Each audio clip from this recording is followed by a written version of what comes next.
সামুদ জাতির কথা আল্লাহ পবিত্র কোরআনে বর্ণনা করেছেন। তারা পাহাড় কেটে বাড়ি বানাতো, কিন্তু তাদের অবাধ্যতার কারণে আল্লাহ পুরো জাতিকে ধ্বংস করে দিয়েছেন এবং তাদেরকে নিদর্শন হিসেবে রেখে দিয়েছেন।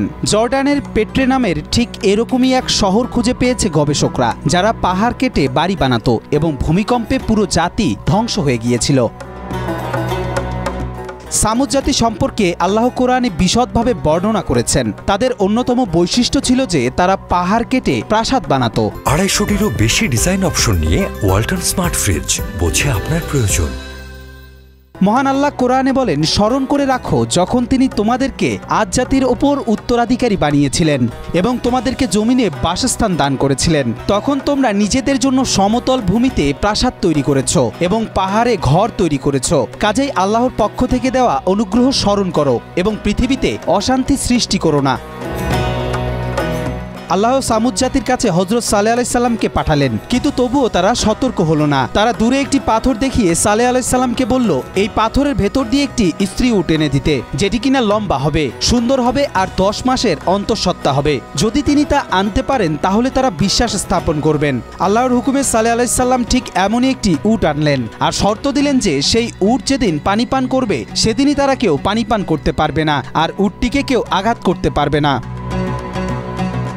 কিন্তু সামুদ জাতি সেই শর্ত ভঙ্গ করলো। তারা উটটিকে হত্যা করলো। শুধু যে তারা আল্লাহকে অমান্য করলো তা নয়, তারা সালেহ আলাইহিস সালামকে চ্যালেঞ্জ করলো যে তিনি যদি সত্যি আসলে নবী হন তাহলে যেন শাস্তি নিয়ে আসেন। এই সম্পর্কে আল্লাহ কোরআনে বলেন, কিন্তু তারা সেটি হত্যা করেছিল আর তিনি বললেন, তোমাদের উপর উপভোগ করার জন্য 3 দিন সময় দেয়া হলো। এটি এমন একটি প্রতিশ্রুতি যা মিথ্যা হবে না। 3 দিন পর পুরো জাতি প্রচন্ড এক শব্দে মুখ থুবড়ে পড়ে যায়। চোখের পলকে ধ্বংস হয়ে যায় সেই জাতি। এরপর 1812 খ্রিস্টাব্দে ইউরোপিয়ান একজন গবেষক জর্ডানে খুঁজে পান পেট্রা নামের এক ধ্বংসপ্রাপ্ত শহর। সেই শহরের বৈশিষ্ট্য হলো শহরের বাড়িঘরগুলো পাহাড় কেটে তৈরি করা হয়েছিল। লাল পাহাড়ের মধ্যে দেখা মিলল এক অপরূপ সুন্দর শহরের। বিভিন্ন গবেষণা থেকে গবেষকরা জানায় শহরটি আজ থেকে 9000 বছর আগের কোনো এক ভূমিকম্পের কারণে ধ্বংস হয়েছিল।